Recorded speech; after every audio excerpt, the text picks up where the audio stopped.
ቪዲዮ ለሜዲካል ተማሪዎች የሚሆን ቪዲዮ ነው። ስለ ፓሮክሲስማል ኖክቱርናል ሄሞግሎቢን ዩሪያ ይህን ቪዲዮ ካያችሁ በኋላ እኔም እናንተ መቼም አንረሳውን ብዬ ተስፋ አደርጋለሁ። ይህን ቪዲዮ ካያችሁ በኋላ እንደ መግቢያ ነው። ሌሎች ዲቴል የሆነ ስለ ፓሮክሲስማል ኖክቱርናል ሄሞግሎቢን የማቀርብላችሁ ይሆናል።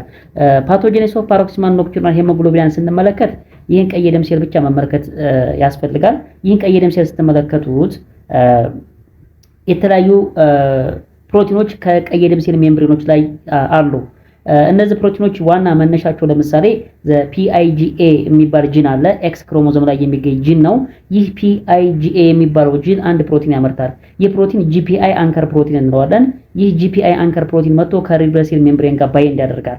ዋናው ፈንክሽኑ የዚህ የGPI ዋና ፈንክሽን ምንድነው? CD55 እና CD59 የሚባሉ ፕሮቲኖችን ከቀይ ደም ሴሉ ጋር እንደ ሚዲየተር ሆኖ ማያያዝ ነው ስራው።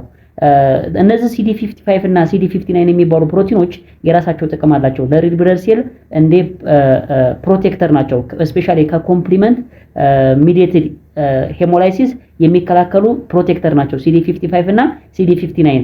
ለምሳሌ CD55ን ስንመለከት C3 ኮንቨርቴዝ የሚባለውን ኢንዛይም ኢንሂቢት ያደርጋል። CD59 ስንመለከት ደግሞ ኮምፕሊመንቶች ባንድ ተሰብስበው የሚፈጥሩት ሜምብሬን አታክ ኮምፕሌክስ የሚባል የኮምፕሊመንቶች ስብስብ አለ። እሱን ኢንሂቢት ያደርጋል።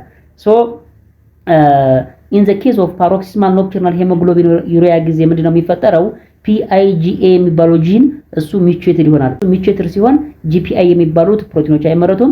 GPI የሚባለው ፕሮቲን ካልተመረተ CD55 እና CD59 ከሬድ ብለድ ሴል ጋር ሄዶ መጥቶ አይጣመርም ማለት ነው። CD55 እና CD59 ካልተጣመረ ቀይ ደም ሴል በቀላሉ በኮምፕሊመንት ፋክተሮች ብሬክዳውን ይደረጋል። ለምሳሌ CD59 ስንመለከት ሜምብሬን አታክ ኮምፕሌክስን ኢንሂቢት ያደርጋል ብለን ነበረ። አሁን ግን ይሄ ጂን ሚቹዌሽን ከተፈጠረ CD59 በቀይ ደም ሴል ላይ ስለማይኖር ቀይ ደም ሴሎች በቀላሉ በሜምብሬን አታክ ኮምፕሌክስ ብሬክዳውን ይደረጋሉ። ዊዝን ዘ ብለድ ቨዝል ምን እንለዋለን? ይሄንን ኢንትራቫስኩላር ሄሞላይሲስ እንላለን። CD55ን ስንመለከት ደግሞ CD55 ከቀይ ደም ሴሎች ላይ ከሌለ C3 ኮንቨርቴዝን ኢንሂቢት የሚያደርግ የለም። C3 ኮንቨርቴዝ ደግሞ ኢንሂቢት ካልሆነ ምን ያደርጋል? C3 ወይም ኮምፕሊመንት 3 የሚባለውን ፕሮቲን አክቲቭ ያደርጋል። ወደ ምን? ወደ C3A እና ወደ C3B ወደሚባሉ እንትኖች ፍራግመንቶች እንዲቀየር ያደርጋል። C3B ምን ያደርጋል? C3B የሚባለው ደግሞ ከሬድ ብለድ ሴል ጋር ሄዶ አታች ይሆናል። ሬድ ብለድ ሴሎች በC3B አታች ሲደረጉ እንደምን ያገለግላል? C3B እንደ ኦፕሲን ያገለግላል ወይም ኦፕሲናይዜሽን ፕሮሰስ ይካሄዳል ማለት ነው።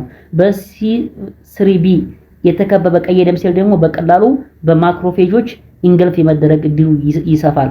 ሶ ማክሮፌጅ ደግሞ ኢን ዘ ስፕሊን እና አዘር ኤሌክትሪኮ ኢንዶቴሊያል ሲስተም ላይ ስለሚገኙ ቀይ ደም ሴሎች በስፕሊን ሲያልፉ በማክሮፌጁ ኢንገልፍ ይደረጋል።